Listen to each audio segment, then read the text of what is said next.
स्वागत है आप सभी का एक और न्यू वीडियो पर। देखिए अब रिसेंट में एमपी बोर्ड की त्रैमासिक परीक्षाएं यानी कि क्वार्टरली एग्जाम खत्म हुए हैं। अगर आप किसी गवर्नमेंट स्कूल से हैं तो आपका जो टाइम टेबल आया था वो एमपी बोर्ड ने बना के आपको दिया था, यानी कि आपका जो एग्जाम है वो एमपी बोर्ड अपने अकॉर्डिंग कंडक्ट करवाता है। बाकी अगर आप प्राइवेट स्कूल से हैं तो आपके यहाँ पर त्रैमासिक परीक्षा यानी कि क्वार्टरली एग्जाम हो गए हैं या फिर आगे होने हैं, कमेंट करके जरूर से बताइएगा। अब जो गवर्नमेंट स्कूल के एग्जाम हुए हैं उनका जो रिजल्ट है वो कब तक आएगा, तो मैंने आपको इन्फॉर्मेशन दी थी कि अक्टूबर के फर्स्ट वीक में आपका जो रिजल्ट है वो अनाउंस हो जाएगा। अब वो जैसे ही होगा वो मैं आपको बता दूंगा, कोई डेट वगैरह फिक्स होगी वो आपको बता दूंगा। एंड अगर आप प्राइवेट स्कूल से हैं तब भी आपको ये डाउट जरूर से आया होगा कि ये जो एग्जामिनेशन हमने दिए हैं, कुछ बच्चों के एग्जाम अच्छे गए होंगे, कुछ के अच्छे नहीं गए होंगे, तो इनके मार्क्स बोर्ड एग्जामिनेशन के रिजल्ट में ऐड होते हैं या फिर नहीं होते हैं। 10th और 12th की खासकर मैं बात कर रहा हूँ, तो वही अपन इस वीडियो में समझेंगे, विद प्रूफ में आपको दिखाऊंगा। तो वीडियो में तक बने रहिए। नए तो सब्सक्राइब जरूर से कर दीजिएगा, नोटिफिकेशन आइकन ऑन करके रखिएगा। एमपी बोर्ड की सारी अपडेट्स एंड ऐसी इन्फॉर्मेटिव वीडियोस में आपको आगे प्रोवाइड करता रहूंगा। अब देखिए एमपी बोर्ड का जब भी सेशन स्टार्ट हुआ था यानी कि 2024-25,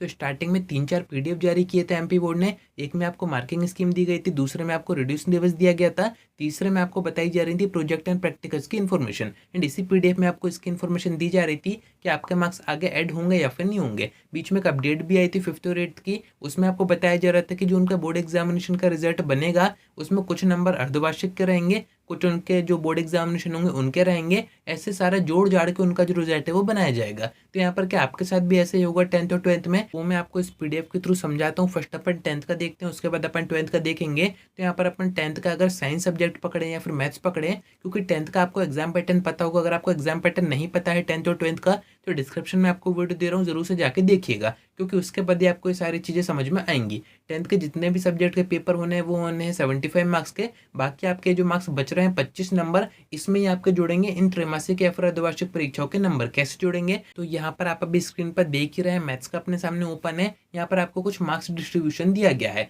आपके जो 25 नंबर है वो कैसे कैसे आपको दिए जाएंगे, कौन से नंबर किस चीज़ के हैं वो आपको बताया गया है। तो यहाँ पर आप साफ साफ देख सकते हैं 5 नंबर रहेंगे आपकी त्रैमासिक परीक्षाओं के, 5 नंबर रहेंगे आपके अर्धवार्षिक परीक्षाओं के। अब जैसे आपका जो भी पेपर अभी हो रहा है, जितने भी नंबर का हो रहा है, उसमें से आपके जितने भी नंबर आते हैं उसका परसेंटेज वो फाइंड करेंगे, उसके हिसाब से आपको 5 में से फिर वो नंबर देंगे। तो यहाँ पर आप समझ सकते हैं कहीं ना कहीं मार्क्स तो आपके ऐड हो रहे हैं। अगर आपके फर्स्ट डिवीजन के मार्क्स आते हैं तो हो सकता है कि 5 में से 5 आपको दे दिए जाएं, उससे कम आते हैं सेकंड डिवीजन के तो हो सकता है कि 3 दिए जाएं, थर्ड डिवीजन के मार्क्स आते हैं तो हो सकता है कि आपको 2 नंबर दिए जाए, फेल अगर आप हो जाते हो तो हो सकता है 1 नंबर आपको दिया जाए। इस तरीके से मार्क्स डिस्ट्रीब्यूशन होगा एंड आपके नंबर आगे बोर्ड एग्जामिनेशन में जुड़ेंगे। तो अगर आप आगे अच्छा रिजल्ट चाह रहे हैं तो आपको इन एग्जामिनेशन में भी मेहनत करनी पड़ेगी। अब मैं आपको 12th का दिखाता हूँ। 12th में 2 तरीके के सब्जेक्ट होते हैं, एक में होते हैं प्रैक्टिकल, एक में होते हैं नॉन प्रैक्टिकल। तो जिन सब्जेक्ट में प्रैक्टिकल है उसमें ऐसा कुछ भी नहीं है, क्योंकि वहाँ पर जो पूरे नंबर हैं, क्योंकि उनके पेपर होंगे 70 नंबर के, उनका जो प्रैक्टिकल है वो है 30 नंबर का पार्ट, तो वो आपको पूरा प्रैक्टिकल के बेसिस पर दिया जाएगा। जो आप प्रैक्टिकल फाइन बनाते हो या फिर अपने स्कूल में जो भी एक्सपेरिमेंट वगैरह करते हो उसके बेस पर आपको दे दिए जाते हैं। पर जो आपका नॉन प्रैक्टिकल सब्जेक्ट है यानी कि जिनके पेपर 80 नंबर के आएंगे, तो उसका अगर आप मार्क्स डिस्ट्रीब्यूशन देखोगे तो उसमें ऐसा बताया गया है कि त्रैमासिक के पहले एक प्रोजेक्ट आपको करना है, अर्धवार्षिक के पहले आपको एक प्रोजेक्ट करना है। इन दोनों के ही 5-5 नंबर हैं। तो देखिए प्रोजेक्ट वगैरह तो स्कूल से बनवाए नहीं जाते हैं आपसे, यानी कि इनडायरेक्ट आपसे यही कहना चाह रहे हैं कि आपके जो त्रैमासिक अर्धवार्षिक परीक्षाएं होंगी इनके बेस पर ही आपको इन सब्जेक्ट में नंबर दिए जाएंगे। यानी कि 5-5 नंबर आप समझ रहे हैं, डिवीजन के हिसाब से आपको दिए जाएंगे। 5 देने हैं, 3 देने हैं, 2 देने हैं, तो वो आप देख सकते हैं। अब अगर आप इनको इनडायरेक्ट नहीं समझना चाह रहे हैं तो मैं आपको एक बात बता देता हूँ, आप चाहे प्राइवेट स्कूल से या फिर गवर्नमेंट स्कूल से हो, प्रैक्टिकल्स और प्रोजेक्ट पर इतना ध्यान नहीं दिया जाता है। जो ध्यान दिया जाता है वो दिया जाता है आपकी अटेंडेंस पर, आपकी त्रैमासिक परीक्षाओं में कैसे नंबर आ रहे हैं, आपके अर्धवार्षिक परीक्षाओं में कैसे नंबर आ रहे हैं, एंड अगर आपके स्कूल में टेस्ट होते हैं हर मंथ तो उसमें आप कैसा परफॉर्म कर रहे हो, क्योंकि यही डिसाइड करता है कि आपको आगे बोर्ड एग्जामिनेशन में कैसे नंबर दिए जाएंगे। यानी कि इंटरनल मार्क्स की मैं बात कर रहा हूँ, जो कि आपके स्कूल के हाथ में होते हैं,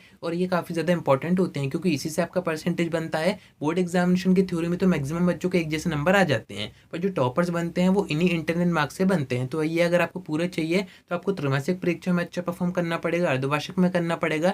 इससे स्कूल के जो टीचर्स हैं उनको ये समझ में आ जाता है कि इस बच्चे को अगर हम अच्छे नंबर देंगे तो चांसेस है कि ये मेरिट में भी आ जाए या फिर ये टॉप कर जाए डिस्ट्रिक्ट में। इस कारण से ऐसे बच्चों को हमेशा अच्छे नंबर ही दिए जाते हैं। तो अगर आप भी अच्छे इंटरनल मार्क्स चाह रहे हैं तो आपको इन सभी एग्जाम्स पर साथ में टेस्ट पर ध्यान देना पड़ेगा, परफॉर्म आपको अच्छा करने पड़ेगा। टीचर्स को ये पता होना चाहिए कि ये अच्छा बच्चा है, ये आगे कुछ कर सकता है, तो आपको मार्क्स ऑटोमेटिकली अच्छे दिए जाएंगे। तो उम्मीद है कि आपको सारी बातें समझ में आ गई होंगी। आज की वीडियो में इतना ही। कोई डाउट आता है कमेंट करके पूछ सकते हैं या फिर आप मुझसे इंस्टा पर डीएम करके बात भी कर सकते हैं।